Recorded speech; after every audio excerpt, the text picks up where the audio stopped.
Muslims do in the name of God. In alhamdulillah, wassalatu wassalamu ala rasulillah amma ba'd. Brothers and sisters and friends, I greet you with the warmest Islamic greetings of peace. Assalamu alaikum wa rahmatullahi wa barakatuh. For those who do not know what that means, that actually means may the peace and blessings of God be upon you all. Today's topic is faith and reason, friends or foes. Very interesting discussion. This actually has been a discussion for many years, particularly in the European continent where I'm from. This discussion has created wars.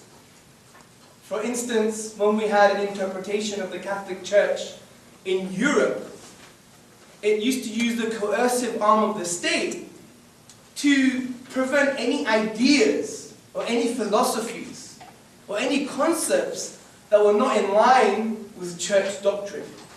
As a result, that facilitated an emotional and intellectual environment where you had the like of Martin Luther, who pegged on a church door in Wittenberg his thesis attacking the Catholic tradition. And some would argue from a historical perspective that facilitated another environment where you had the 80-year wars in Europe. You had the 30-year wars. You had the massacre on St. Bartholomew's Day. Blood was chin high in the name of religion. And this again facilitated another environment. Because there are a lot of thinkers who were saying, we can't have this anymore. We can't be killing each other just because of ideas. Which ideas, from a human perspective, are things that are inherent within the human being. They're innate. Human beings were born to think. So we can't be fighting because of ideas, because of concepts, because of beliefs. This doesn't make any sense.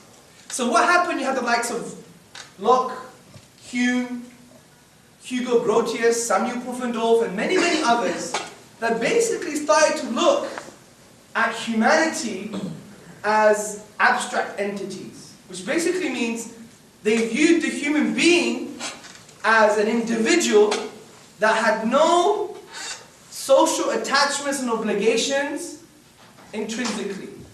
That would mean they could surpass God's vision for society. So this topic about reason and faith is very important, because if you see it specifically from the Christian tradition reacted to the Enlightenment era, to the post-Enlightenment era in various ways. One of the ways that the Christian tradition did that is by rejecting rationality altogether. And saying, you know what? Rationality is a way of forming conclusions, but it's not the only way to form conclusions. We have another way. And that way is almost like an intuition or faith. So you'd hear some of the Christian philosophers argue, I want you to prove to me why rationality is the only way to form conclusions. So they'll try and find a case to go against rationality and reason. Now, the reason we have to understand this from a historical context, because it's formed generally Western civilization, this debate. It's been a milestone in forming Western civilization.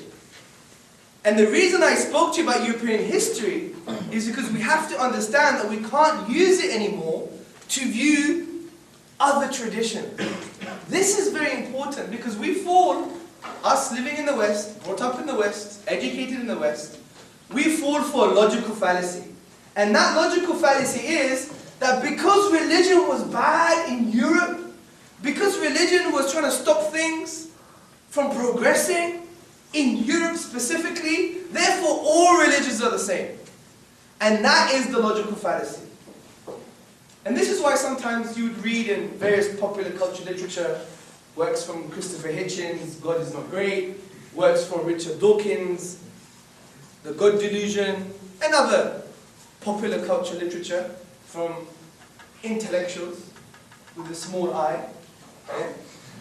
They would basically say things like, you know, look, religion is really bad for you, religion caused wars and is terrible. But that's a particular European construct, because we try and apply a specific historical issue, problem, reality, and trying to superimpose it on the rest of religious tradition.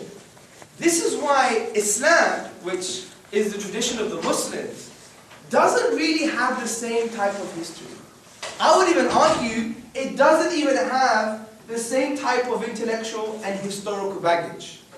Because if we do quickly skim the surface with regards to Islamic history, we would see that there was almost a symbiotic relationship. There was a positive relationship between those in power, the ruling class, if you like, or the elite, and those who wanted to progress with regards to ideas and the natural sciences. This is why the cultural product of the Muslim world was the likes of Ibn Sina, who developed a book called The Canon of Medicine, which was used in Europe for 600 years. This is like one of the cultural products of the Islamic world in history. This is why Maria Rosa Menaco, she's a historian specializing in Islamic history, she says, we owe the Muslims and Islam a great deal with regards to Western civilization. Because it's a well-known historical reality that Islam and the Muslims preserved the Greek philosophical texts.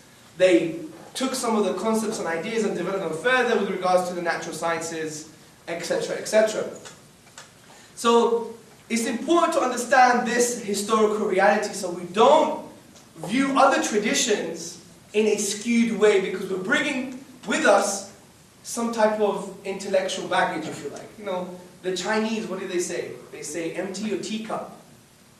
If you want to drink British tea, or you have Chinese tea, you need to drink it or throw it away, and it's ready to experience the beautiful taste of British tea, right? And the only way to do that is if you empty your teacup. Similarly with the mind. Empty your mind as much as you can. Remove the historical, intellectual, even sociological baggage that we carry, so we could really allow a tradition to speak for itself. And that is very profound and important. That's why I suggest that everyone in this room actually does something very special. And that is to turn off the radio. Can you turn off your radio, please? What do I mean by that? I mean, you know when someone speaks, we always have this little voice that judges all the time, makes judgments all the time. We do it, I do it, everyone does it. It's our radio. For example, oh, he thinks he's clever, he's got a British accent, oh my god, he looks daisy, I don't believe he's green. Yeah? All these things. He even thinks he's funny. Yeah? We have that internal radio, and you've been doing it when I was talking to you now. So what we should try and do is just really turn that radio off. Do you know why? Because it would allow us to connect with each other as human beings in ways that we've never done before. And it's important to do that, because it means I don't judge you, you don't judge me, and you try to listen as much as possible to what I'm saying. And even if it's wrong, understand why it's wrong. Don't judge it based upon ignorance, judge it based upon what you've heard. And it would be very profound, because it would allow us to see each other as a blank canvas, so we could paint our own realities, and we could view each other in that way, and therefore understand what makes us distinct. Because it's from our distinctions as human beings, as entities, that enable us to connect with each other as human beings. Because if I connect with you because I think you're just a human being, and I assume you have the same emotions, values that I have, then that's a problem. Because I'm not really connecting with you. I'm connecting with an image I have developed of you. That's a difference. I really want to connect with the real person, and the way to do that is to understand what makes us distinct with regards to values and ideas sometimes. Sometimes it'll be the same, sometimes they will be different. Good. Is that alright, guys? Good. So, reason and faith. Obviously, speaking as a Muslim, a lot of my discussion will be talking about why I believe that Islam is in line with reason. But also, a good major part of the discussion will be in line with many other faiths, like the Christian tradition, the Jewish tradition, etc., etc. So we're going to have a very nice discussion. Particularly, I want more of a discussion in the question and answers. because that's when we flesh out the ideas. Because I'm going to generally skim through some key concepts. You may not understand some, you may understand some, you may know some better than I do. If that's the case, let's have a conversation. We're all here to learn. And that's what I want for today. Wow, they must know I like water. Yeah, so reason. Now, first and foremost, what do we mean by reason? This is something very important. I'm going to give you a crude example and then more of a philosophical one. Let's start with the crude one because it's very easy. Yeah? What we mean by reason, if, say you're all sitting in your condo, yeah? You're rich enough to own one. And at 12 o'clock midnight, you hear knocking on the door. Who is it? You're in your pajamas, man. Yeah, you're comfortable, you got your slippers, you got your hot chocolate, you look through the spyglass, and you see a man with pink underwear. Just with pink underwear.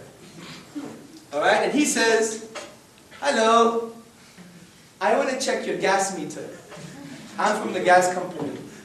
I'm from the gas board. And you're thinking, looking through the spyglass, what on earth is this? This guy must be crazy. So what would you do? The rational human being would call the gas company at least and say, have you changed your uniform policy? Yeah? Do you have night shift? And then obviously you will not allow him in because you're going to use your previous experience, your previous knowledge, the reality at hand, previous concepts, in order to form a conclusion. So this is a crude way of understanding what reason actually means.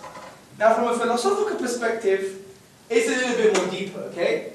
Now, in Western philosophy, we generally had two schools. There was a middle path, which is a Kantian thesis, which we'll discuss. But let's talk about the first two type of... Is this a permanent marker? No. It is? No, it's not. It's fine. Okay. We had the rationalists, okay? And we had the empiricists. Now,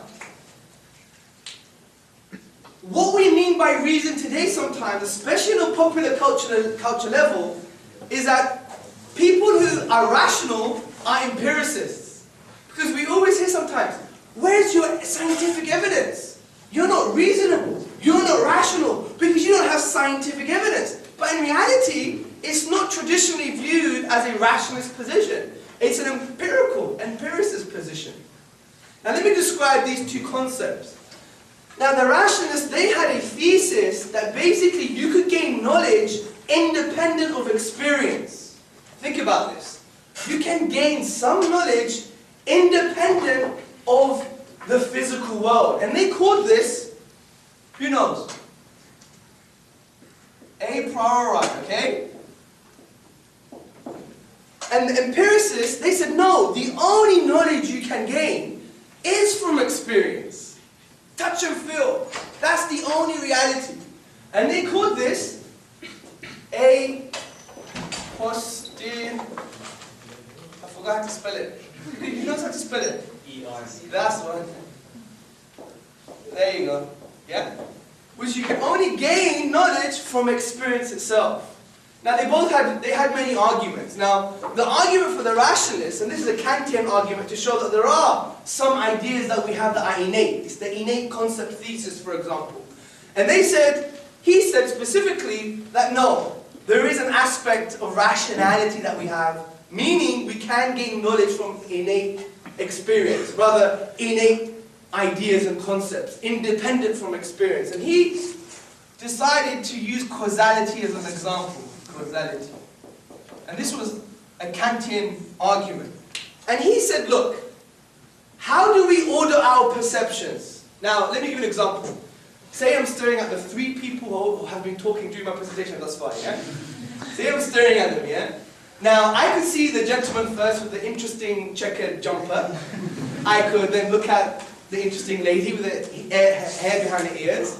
And then the other lady with her hair in front of her ear, right? Now, my choice of perception started with the gentleman, the lady, and the other lady, right? I chose to perceive that reality in my way. I ordered my perception. Now, if the lady with the green top, she came doing front flips down the auditorium, I would have no choice but to see her front first before I see her back. And the only way I've understood when I could order my own perceptions is because of the innate concept of causality. If we didn't have an innate, which means outside of experience, idea, concept of causality, I would never know how to order my experiences. Do you see? So that's why Immanuel Kant, he said, yes, there is a rational thesis. We can't have a priorized. Questions at the end, sir? I do apologize. Yeah? Questions at the end? Oh. Sorry, is that right? Yeah, just for the flow. Yeah, I understand. Okay, good. Unless you're going to leave in 5 minutes. That's good then. Okay, so we can have concepts independent of experience.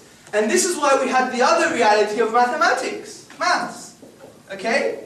Because many would argue that maths are necessary. They're logically necessary truths. They're independent of experience. For example, a very crude way of understanding this is saying, prove to me 1 plus 1 is equal to 2 using an empirical methodology.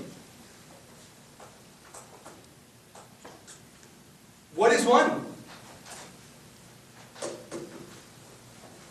So, from the maths has always been the big battleground between the rationalists and empiricists anyway.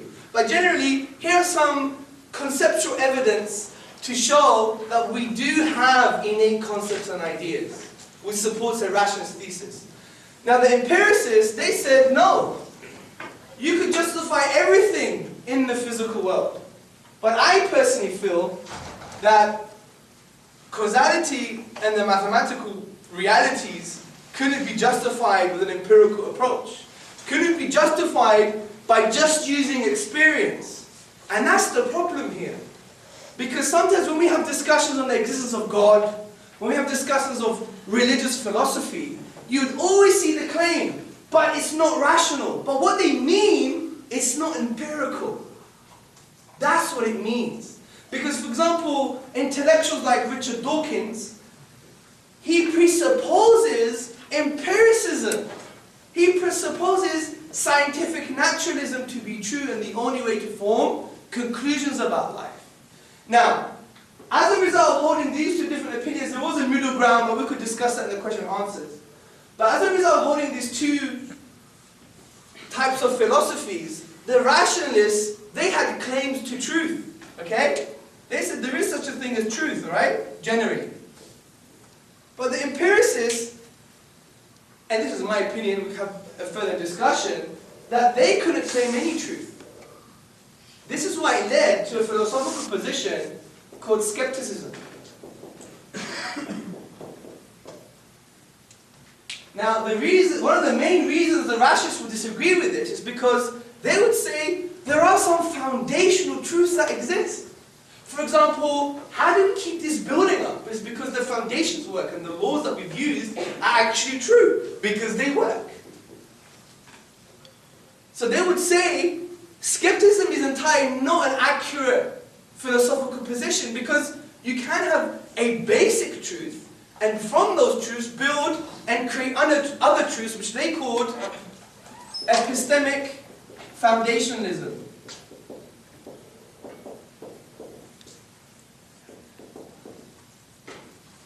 Which basically means we take some basic truths and assumptions and principles that we know to be true and we'll build on them to come to other truths.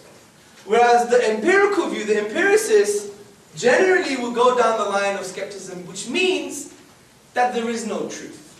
That we can't really claim truth.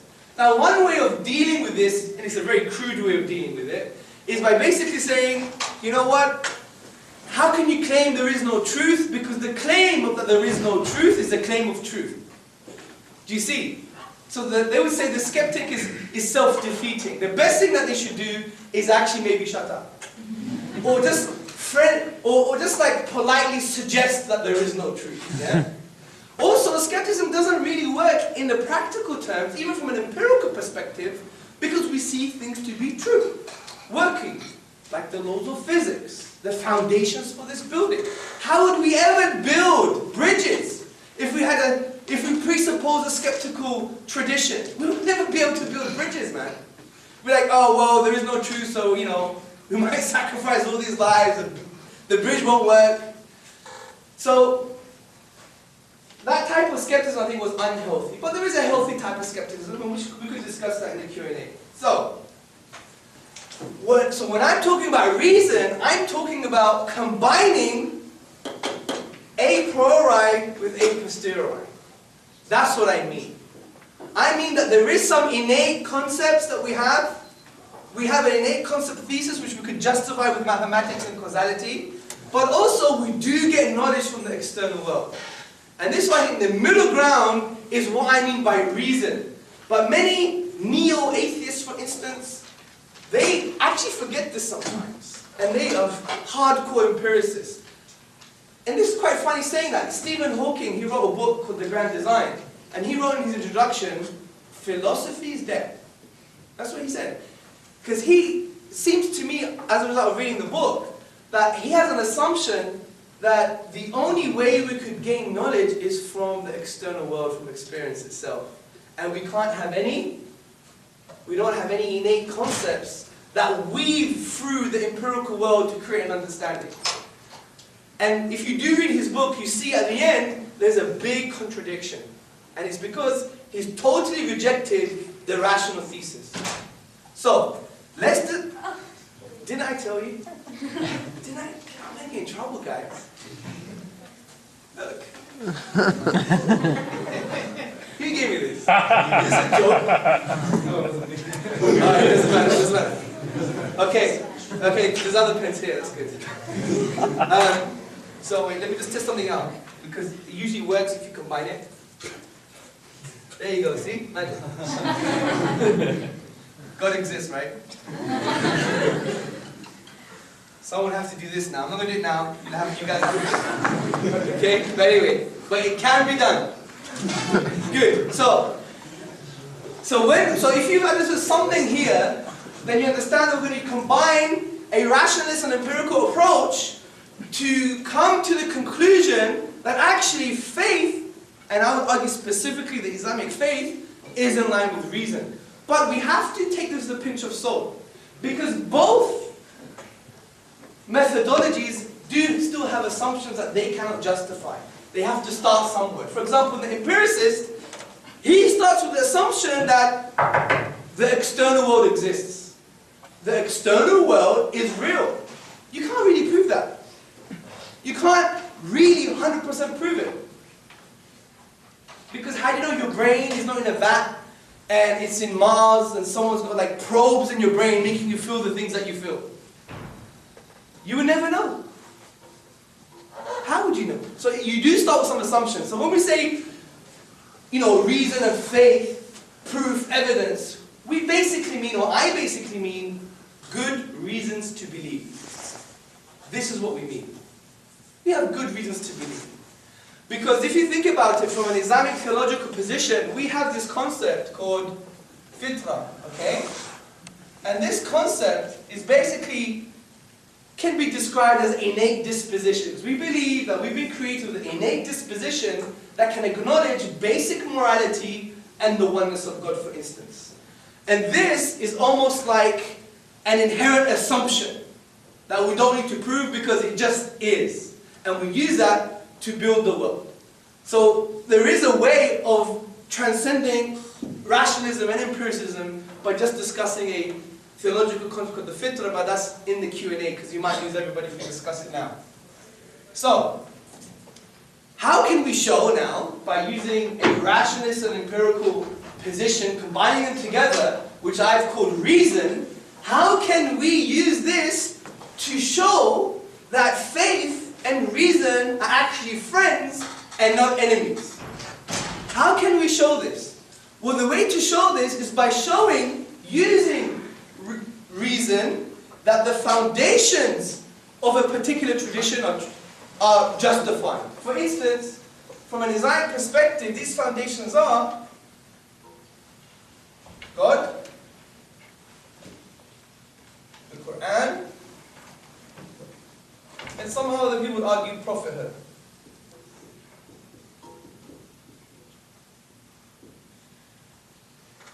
So if this is the intellectual foundations of a particular tradition with regards to the Islamic faith, the Islamic tradition, how can we use a rationalist and empirical approach, a reasonable approach, using our reason to actually justify that we have good reasons to believe in God, the Quran, which is the book of the Muslims, and prophethood itself? Now, with regards to God, there's around 20 arguments for the existence of God. Argument from design, argument from morality, ontological argument, the cosmological argument, the Kalam cosmological argument, many different types of arguments, okay? Now, one argument I like to use is the argument I call God makes sense of the beginning of the universe. Because if you think about it, brothers, sisters, and friends, we have all asked the same questions. Why does something exist rather than nothing? The famous rationalist, the German polymath Leibniz, he said in his essay, the first question that must be asked and answered is, why does something exist rather than nothing? This is why the Quran, also the book of the Muslims, actually says in one of the verses, do you think the universe came out of nowhere? Do you think the universe came out of nothing? So, to answer this question, we could either posit a cause for the universe, or say that the universe is uncaused. Now, let's discuss, is it rational to say that the universe is uncaused? For example, the famous atheist Bertrand Russell said in a radio program, the universe is a brute fact. It just exists. It has no beginning, and it has no end. If we take this into consideration, that would imply that the universe has an infinite history. It has an infinite history of past events. But we know this can't be true because the infinite, as a concept, doesn't exist in the real world, in the material world. It leads to paradoxes and absurdities. And let me give an example. Say I have an infinite amount of pens in this room. If I take 20 pens away, how many pens do I have left? Infinite or infinite minus 20? Practically, and whatever the case may be, we should now be able to count how many pens we have in this room, but we can't. Although this is coherent in a mathematical realm of discourse because it has its own axioms and conventions. But when you export the concept into the real world, it leads to paradoxes. Let me give you another example. Say we have 100 bottles in this room. Just about as many on this table, okay? And if I say, at every possible moment, I add another bottle. Bottle 101, bottle 102, bottle 1,000,001, and it continues. Will I ever reach an amount of bottles that we could describe as infinite? No, because we could always have plus one. So the infinite here is potential, never actualized in the real world. This is why the infinite would make no sense in the real world called the universe. So it would mean that the universe must be finite and cannot be infinite. And if it's finite, therefore it means it began to exist. And if it began to exist, it necessitates it has a cause. This is why mathematicians like Kazman and Humour would say the infinite is essentially nowhere to be found in the real world. It doesn't make sense to say that there are an infinite number of fish in the sea. The German mathematician David Huber, he said exactly the same thing. He said the infinite doesn't have a basis in reality. It doesn't provide a legitimate basis of rational thought. The role that remains for the infinite to play is solely that of an idea. So we got good evidence to show, rational, philosophical evidence to show that the universe began to exist, therefore it must have a cause. Even if we go to the empirical position, we also have astrophysical evidence. Who's heard of the Big Bang? Good. And it's not that thing that happens after too many curries, okay? Now the Big Bang, also called the hot standard model, and there's many other models, but all the models thus far, according to physicists, they still have principles that necessitate a beginning.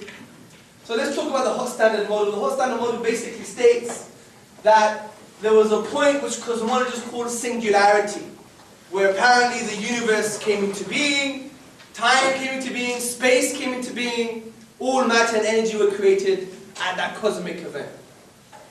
Even if you read the works of Vilenkin, the famous physicist, I think in 2003, he actually said that we can't run away from the idea that the universe began. We can't run away from that idea.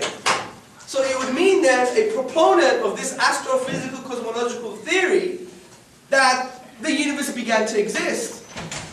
So if it began to exist, it must have a cause, because, listen to the logic. 1, whatever begins to exist has a cause. 2, the universe began to exist. 3, therefore the universe has a cause. And this in philosophy is a logically sound and valid argument. But all we've proven here is a cause. We haven't proven it's Allah. We haven't proven it's God. We haven't proven it's Jesus. We have given no good reasons for that. All we've shown is that there's a cause. This is why I would argue that humanity has disagreed over God since 6000 BC Sumeria. We've had approximately 3,800 different terms of God, ranging from Chinese gods to Australian gods to, I don't know, Canadian gods.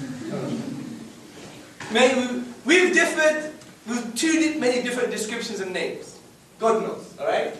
So the only way I think to find out if it's in line with a monotheistic view of God is actually to use something called conceptual analysis. All that means is, let's think about this cause. So if this cause created time and space, then it necessitates that this cause must be one. Because if we follow the philosophical principle of Occam's razor, which says do not multiply entities beyond necessity, then we would argue that the best explanation is the most simplest, which means it's one. Also, we could argue that this cause must be uncaused. Because if we say, well, what caused the cause that caused the universe? Then what stops us from saying, what caused that cause that caused that cause that caused the cause that caused the universe? Now, what stops us from saying, what caused that cause that caused that cause that caused that cause that caused that cause that caused that cause that caused the universe? If we do this ad infinitum forever, will we ever have the universe? No. This is why one of the most ridiculous arguments that I think some atheists propose, which is, well, who created God, or who caused the cause? That very question itself denies our existence.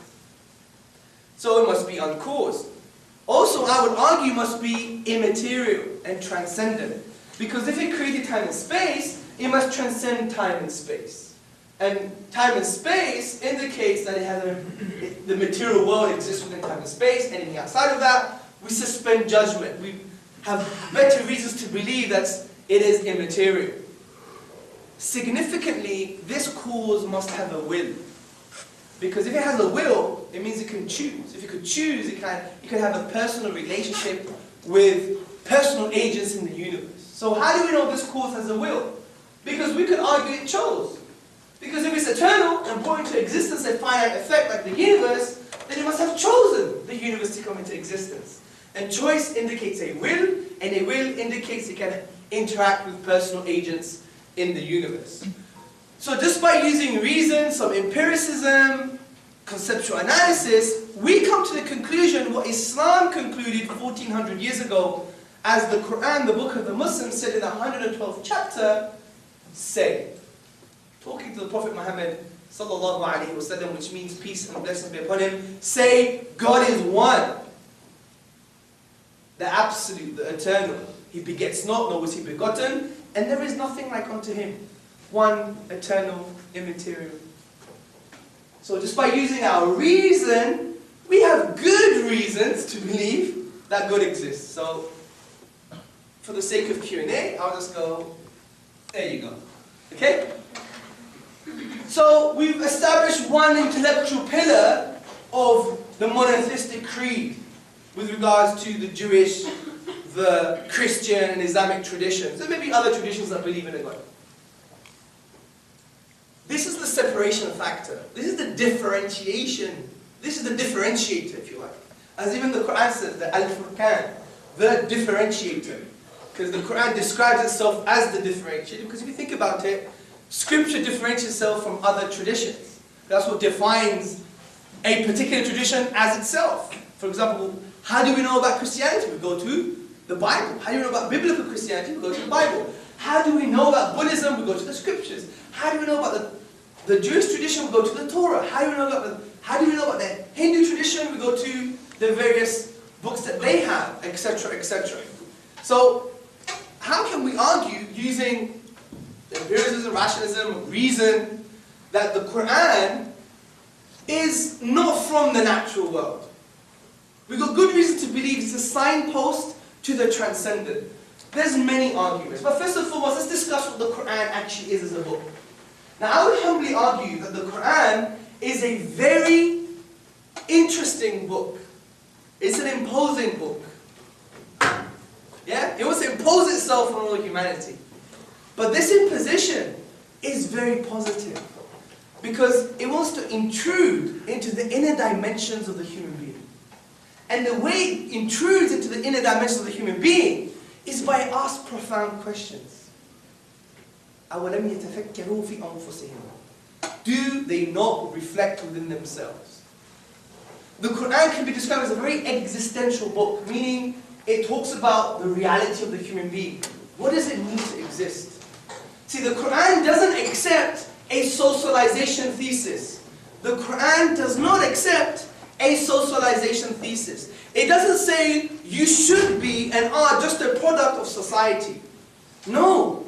Because the Quran fundamentally says, who are you as a human being? This is why Aristotle, he said self-knowledge is foundational. If you don't know who you are, you don't know how to interact with the wider universe. You don't even know who other people are, etc., etc. So it's very fundamental, this point about what does it mean to be me?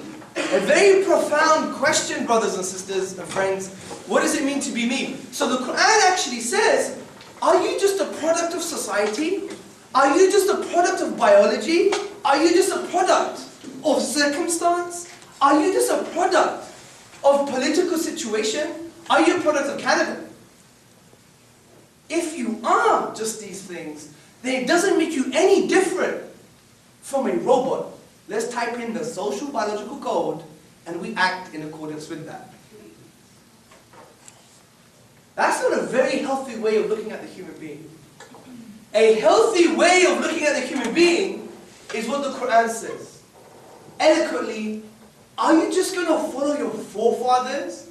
Your society, the socialization effects of society, peer pressure, political pressure, biology.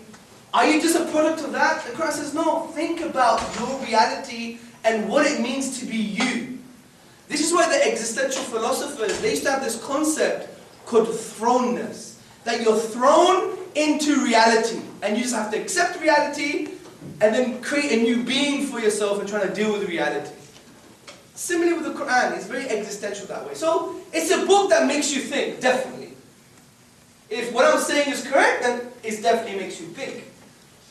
This is why the Quran says, وَكَذَلِكَ نُفَصِّلُ الْآيَاتِ لِقَوْمٍ يَتَفَكَّرُونَ. And thus, we've explained our signs, our evidence in detail for those who reflect. يَتَفَكَّرُونَ actually means not just to think like a desert romantic, touching the sand and looking at the stars, maybe having a puff of the magic dragon or something. Yeah, not to be like that. Rather, when you're reflecting upon something, you must inquire about the implications of what you're reflecting upon. What does it mean as a beginning to the universe? What does it mean to be me? This is what يَتَفَكَّرُونَ means for those who reflect, for those who have deep thoughts. This is what we need to do. But the Quran, brothers and sisters, goes much further than this, because the Quran actually challenges people if they are doubting the authorship of the Quran. As the Quran says in the 2nd chapter, the 23rd verse, وَإِن كُنْتُمْ فِي رَيْبٍ مِمَّا نَزَلْنَا عَلَىٰ عَبْدِنَا فَأْتُوا بِسُورَةٍ مِّن مِثْلِهِ وَادْعُوا شُهَدَاءَكُم مِّن دُونِ اللَّهِ إِن كُنتُمْ صَادِقِينَ. The English translation, and if you're in doubt about this book, which we have sent down to our servant, referring to the Prophet Muhammad sallallahu alaihi wasallam, then bring one chapter like it, and call on your witnesses, and your supporters, and your helpers, and your scientists, and your scholars, and your teachers, and your physicists, and your linguists, besides God, if you are truthful in your claim. One of the only religious books that actually has a falsification test. You don't believe it's from the divine? Challenge it. And the Islamic scholars, including non-Islamic scholars by the way, they have said that this challenge is to do with literary aspects, natural phenomena, such as scientific stuff. Yeah, let's put it there.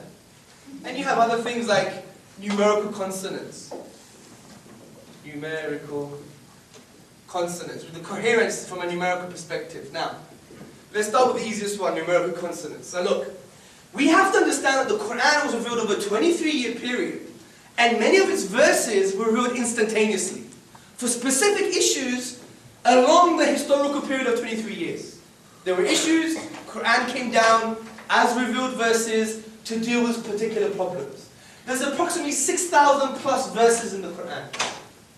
Now, the Quran has amazing numerical consonants, numerical coherence, that can't really be justified with a natural explanation. Because there were no computers at the time, and how can you develop numerical coherence with 6,000 verses plus, and those verses were revealed instantaneously for specific periods? The only assumption could be that someone knew the future. Because for instance, man and woman is mentioned exactly the same times in the Quran. For instance, we have world and afterlife, dunya and akhirah, mentioned exactly the same amount of times. We have the biggest chapter in the Quran, which is the 2nd chapter, has 286 verses. It was revealed over a 9-year period. And if you cut that chapter in the middle to the 143rd verse, you would find the word middle. Now these are some exciting things that we could find about the Quran itself. And there's many, many more. But these are some examples that I want to show that how can it be possible, since the Quran was just an oral tradition, not preserved in a computer or in a database, revealed instantaneously over a 23-year period, for specific circumstances yet have this amazing numerical consonants. Doesn't really make sense. Let's talk about natural phenomena. Now, to be honest, I'm not entirely convinced with the second one, but I'm going to give it anyway, because it's useful. It provides an accumulative case. Now, the Quran has about 1,000 verses that directly speaks about man, life, and the cosmos. Man, life, and the entire universe. It talks about natural phenomena. And there are some things that surely could not have been known 1,400 years ago. Almost impossible. For instance, the Quran mentions something about mountains. And it says mountains have like almost peg-like, root-like structures underneath the original mountain. Okay? And they're about 10 to 15 times the height of the mountain itself. And they have a function which is to prevent the earth from moving underneath it. Now, this was unknown 1,400 years ago. The type of science at that time was so primitive that the only function of the mountain was to keep the sky up. Yeah, that was the kind of primitive knowledge of science at the time, is just to keep the sky up. So the problem here is, how can an illiterate Arab, for example, the famous Orientalist Richard Bell, he said in his works that the Prophet Muhammad sallallahu alaihi wasallam was illiterate. He came from an illiterate people. Those people were described as the lizard-eating people. They were irrelevant. The Romans and Persians didn't even want to deal with them, to be honest. They were like the ashtray of the world, because it was way too hot. Yeah? So how can the Prophet know this when the Quran mentions that we have mountains that have peg or stake-like structures, and is to prevent from the earth moving underneath it. And this concept is called isostasy in geology, which only been found in the later part of the 20th century. And isostasy is a posh word for like an Archimedes fulcrum point. Now many people think, oh, the Quran is talking about the formation of mountains. We know how mountains are formed with tectonic plates, etc. But this is about the structure and function, which is different from formation. So how can the Prophet Muhammad ﷺ know this 1400 years ago? Also, we have a literary argument. The Quran is a unique linguistic genre. It's a unique literary form. It de-scoped the Arabic language. In the Arabic language, brothers and sisters, with regards to structural features, we have prose, poetry. Poetry is split into 16 rhythmical patterns called the al-bihar. Yeah, these rhythmical patterns, and they're based upon syllable rhythm. For instance, we have one of the rhythmical patterns is at-tawil, and the pattern goes ba ba ba ba ba ba. So that's the pattern. And prose, we have normal speech, and we have rhyme prose. And a distinctive feature of rhyme prose is accent-based pattern. An accent-based pattern, as an example, is a nursery rhyme. Ba ba, black sheep, have you any wool? Okay? Not based on the syllable, based upon the accent. Do you sing this in school? Yeah? Oh, that's good. I thought I was being really weird, you know what I was talking about. Okay, good. So the Quran actually is its own distinct literary form, which is different from things like Shakespeare and Homer. Shakespeare would produce his works many times in the iambic pentameter, which could be replicated by people. But the Quran brought a new form of language.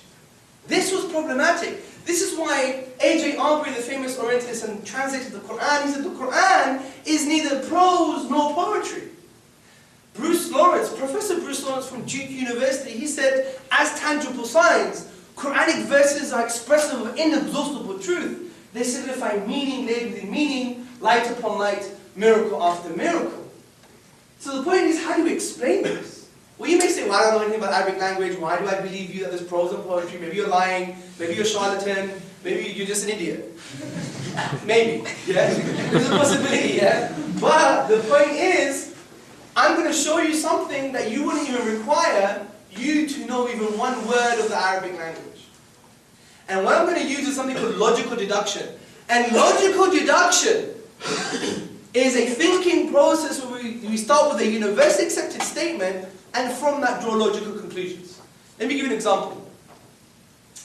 Put your hand up if you believe Greece, where I'm from, originally, parents, Greece exists. Okay, good. We have a democratic vote of everyone agreeing that Greece exists. Good. Who's been to Greece before? Put your hand up. One person. One person. Two people, sorry. Let's ignore them for now. The majority of us believe in the existence of Greece, but we've never been there before. So how do you know Greece exists? Oh, you've spoken to a Greek guy. Yeah? But it doesn't mean Greece exists though. If I came to you and I said, I'm a Fufolian from the planet Fufula, does that mean there's a place such as Fufula? Does that mean that? No, it's a claim. Have you ever eaten Greek food before? In Greece? So I want to ask you a question. How do you know Greece exists? Well, you may even say, well, there's this map, right? And here's Canada, here's America, here's Britain, there's Greece, yeah? Like that big thing called Greece, right? It's on the map and it says Greece. Well, if I drew your map and I said, you know, There's a big island we missed out. And it's called, I don't know, Lombardo or something, I don't know. Call it anything here. Does that mean it actually is true? See, your conviction, you're convinced that Greece exists not because of a particular reality or of an experience. You believe that Greece exists in reality based upon a philosophical phenomenon called, you guys are crazy. No, it's a philosophical phenomenon called testimony. If you read, for example, the philosopher C.A. Cody in his book talking about the philosophy of testimony, we believe in most of the things that we believe in based upon recurrent reporting. It's been reported by so many different people at different times and different places that to say that it's wrong is tantamount to saying your mother's not your mother, really. And it's an epistemological argument. It's an argument of the study of belief, the study of knowledge. And it's testimony. Testimony tells us that Greece is actually a country that exists, and to claim that it's not is irrational. So where am I going with this? Well, where I'm going with this is, I'm going to show you that to reject the Quran, to reject the divine authority of the Quran, is equivalent of rejecting that Greece exists. How do you like that one? So what's the universally accepted statement with regards to the Quran? Well, according to Eastern and Western scholarship, the universally accepted statement is that no one has been able to successfully challenge the Quran. It's an assumption, we can justify it. But let's work with it. So we have certain possible explanations. Could it be from an Arab? Well, we say it can't be from an Arab because at the time of revelation 1400 years ago, the Arabs were described as Arabic linguists par excellence. They were the best at expressing themselves in the Arabic language. Even the famous Arab linguist, the best Arab linguist, Walid ibn al-Mughira, he said, by God, this cannot come from a human being. And we have many preserved challenges throughout history that we've seen fall into the category of prose and poetry and have not developed a unique structural form like the Quran has. So let's go to the next level. Can it be from a non-Arab? Well, this is obvious. You need to speak Arabic and not Arabic to challenge the Quran. Fine. What about, let's go back a step, someone may argue and say, what about today's Arab? Today's Arab, not the past, may be able to do it. Well, I think that's impossible because today's Arab has suffered something called linguistic degeneration. It's a linguistic phenomenon that our language has degenerated from the pure form. I'll give you an example. How do you say telephone in Arabic? Anyone know? Telephone. They've only elongated the oon bit just to make it out, just to Arabize. Just to Arabize how to say telephone, right? So there's been linguistic degeneration. So that claim is not very strong.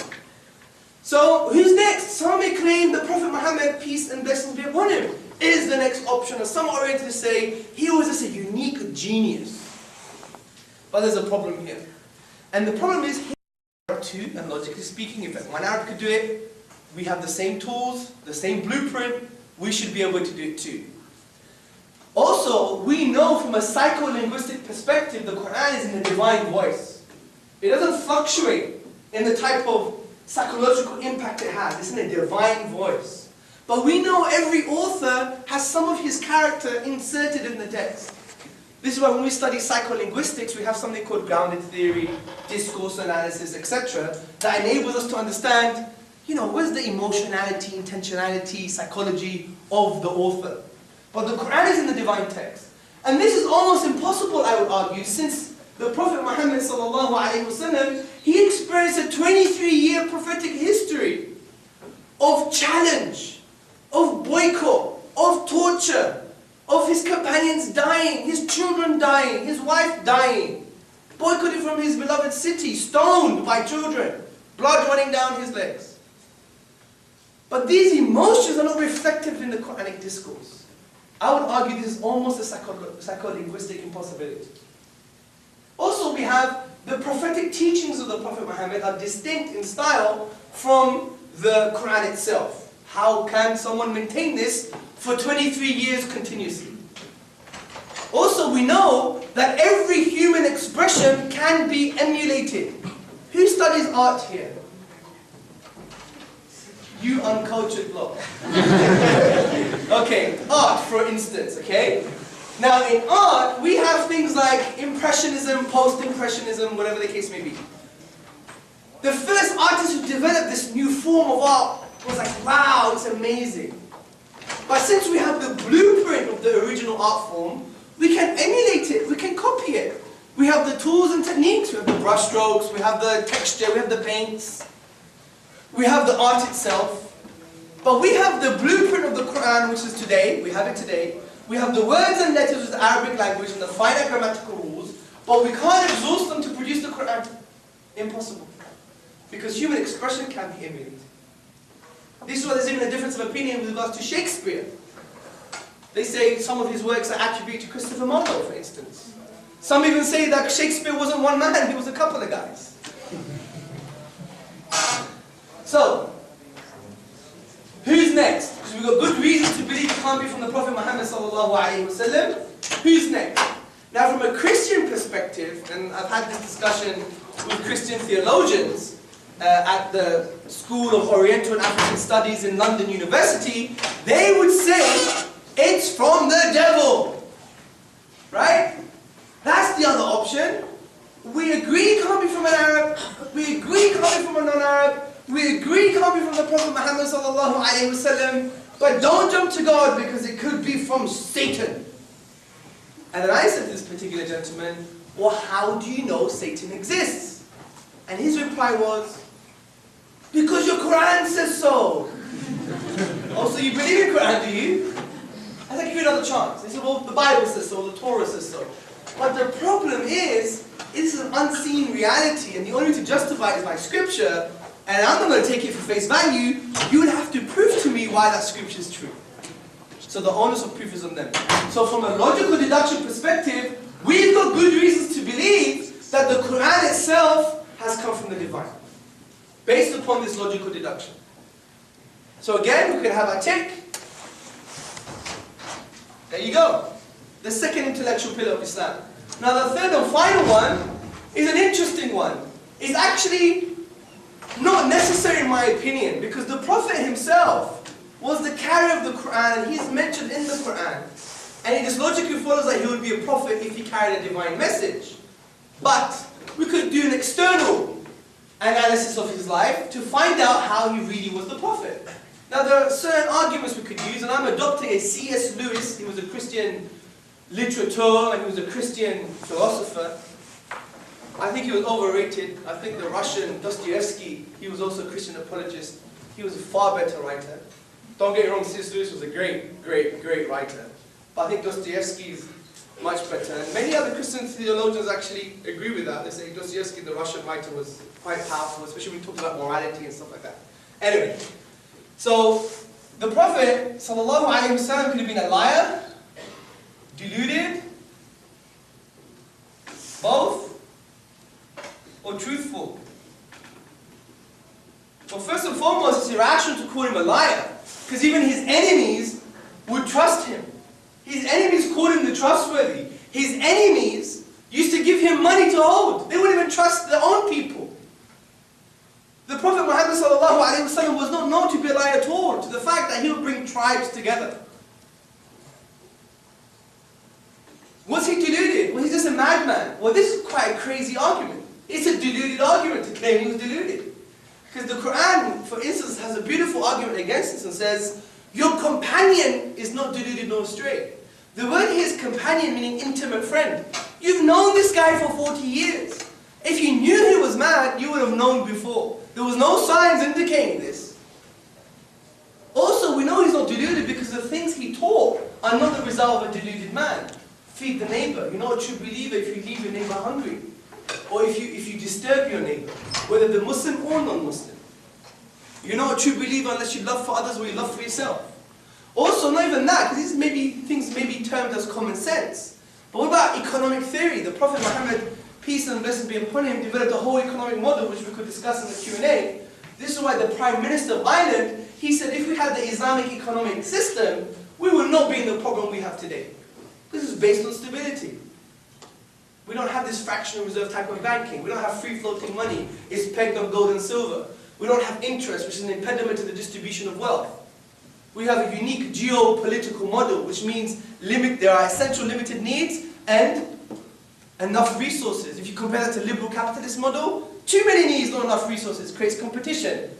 The other view creates distribution. We could discuss this in the Q&A. So how can this be the product of a deluded man? And if he was deluded, for instance, he would use specific instances in his favor, and he never did that. For example, his son passed away, and then there was an eclipse.